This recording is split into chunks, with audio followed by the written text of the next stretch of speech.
A pesar da fonda crise que azouta o sector marisqueiro, o traballo non para e os pósitos continúan a traballar de cara a mellorar a produtividade das súas concesións. É o caso da Confraría de Pescadores de Rianxo, que segue a realizar labores de rexeneración e limpeza dos seus bancos marisqueiros. Estas actuacións teñen como a principal finalidade ter as praias nas mellores condicións de cara ás futuras campañas extractivas. Fai un par de meses labrouse toda a concesión cos tractores da Cofradía máis do Concello, que se temos hai un acordo aí co tema dos tractores. No marisqueo a flote, o que vamos a mirar a raíz deste mes, vaise mirar o tema de limpiezas. Vaise mirar como están os bancos, se é necesario facer limpieza ou non, tomarase a opción de poder limpar ou non en base aos muestreos que se realicen.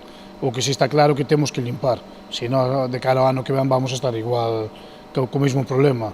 En setiembre a idea é labrar, como todos os anos, volver a labrar o que é os bancos da flote e os da pé, incluso tamén. A baixa produtividade hai que engadirlle tamén o problema do furtivismo, que continúa. Segundo o patrón maior rianxeiros ilegais seguen a acceder aos areais con total impunidade. Miguel Ángel Iglesias insiste en que a Consellería do Mar debe meter man dunha vez neste problema, pois sabe de sobra o destino deste marisco extraído de forma ilegal das praias. Hai grupos de 8, 9 que veñen a quitar cría, veñennos a quitar todo o canto hai, levan todo, hasta incluso levan as pedras. E depois escollen en terra e deixan todo tirado por terra. E iso vai para os parques, é que non ten outro destino. É que iría o que nos están a roubar.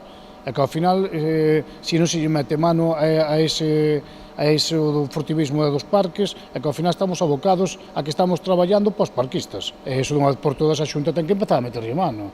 Así como unha batea ten unha produción X kilos, máis menos, a altura de cordas, aos que se pode dar unha corda, pois o normal que un parque, os biólogos sabrán que cantos individuos pode haber por metro cuadrado para que sea viable o parque, dará unha cantidad concreta, o que non pode sobrepasar esa cantidad.